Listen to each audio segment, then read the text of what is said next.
না।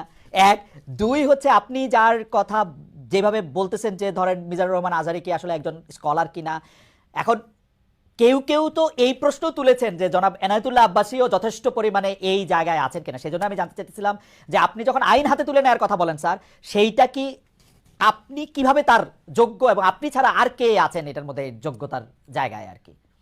আমি এখন বলছি, আমি মনে করি আমি গ্র্যান্ড মুফতি বাংলাদেশের।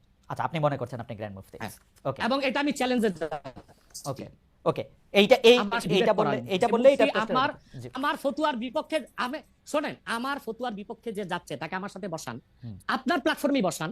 এক, দ্বিতীয় কথা হচ্ছে ঈদে মিলাদুন্নবী নিয়ে যে আপনি প্রশ্ন করেছেন, ঈদে মিলাদুন্নবী সাল্লাল্লাহু আলাইহি ওয়াসাল্লাম নিয়ে অনেক ডিবেট হয়েছে এবং ঈদে মিলাদুন্নবীর পক্ষে যারা, তারাই বিজয়ী হয়েছে। আর বাংলাদেশে ওলামায়ে দেওবন্দের একটা বিরাট অংশ যারা মূল ধারার, তারা কিন্তু ঈদে মিলাদুন্নবী নিয়ে কখনো বিরোধিতা করে না। কিছু মাত্র স্কলার আছেন যারা কোনোভাবে পার্সেজ হয়ে আছেন, তারাই ঈদে মিলাদুন্নবীর বিরোধিতা করে। আমরা বলি মিলাদ যার সিরাত নার তার, মিলাদুন নবী সাল্লাল্লাহু আলাইহি ওয়াসাল্লাম ব্যানারও মাহফিল হতে পারে, সিরাতুন নবী সাল্লাল্লাহু আলাইহি ওয়াসাল্লাম ব্যানারও মাহফিল হতে পারে। এবং আপনি শুনেছেন আজকে 4 বছর যাবত সৌদি সরকার উচ্চ ওলামা পরিষদ ফতোয়া দিয়েছে যে ঈদে মিলাদুন্নবী উপলক্ষে মাহফিল সৌদি আরবে হবে এবং 12 রবিউল আউয়াল তারা রাষ্ট্রীয় ছুটি ঘোষণা করে রেখেছে। এবং বাংলাদেশে বর্তমান সরকারও যথেষ্ট আলেম ওলামা আছেন যারা কওমি ঘরানার এবং দেওবন্দ ঘরানার, যাদেরকে আমরা আহলে হক মনে করে থাকি। এবং আমরা মনে করি জৌনপুর, ফুরফুরা, সারসিনা, আহলে সুন্নাত, আহলে হক একই ধারাতেই চলে আসছে। তারাও কিন্তু ইসলামিক ফাউন্ডেশনের দায়িত্বে আছে এবং তারা কিন্তু এবারও ঈদে মিলাদুন্নবী ব্যানারে প্রোগ্রাম করেছে এবং আমি সেখানে অংশগ্রহণ করেছিলাম একদিন।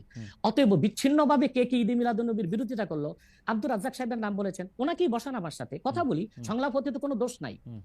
ওকে, বা আপনি আরো যাদের কথা বলেছেন আচ্ছা তাদেরকে বসান আমাদের সাথে।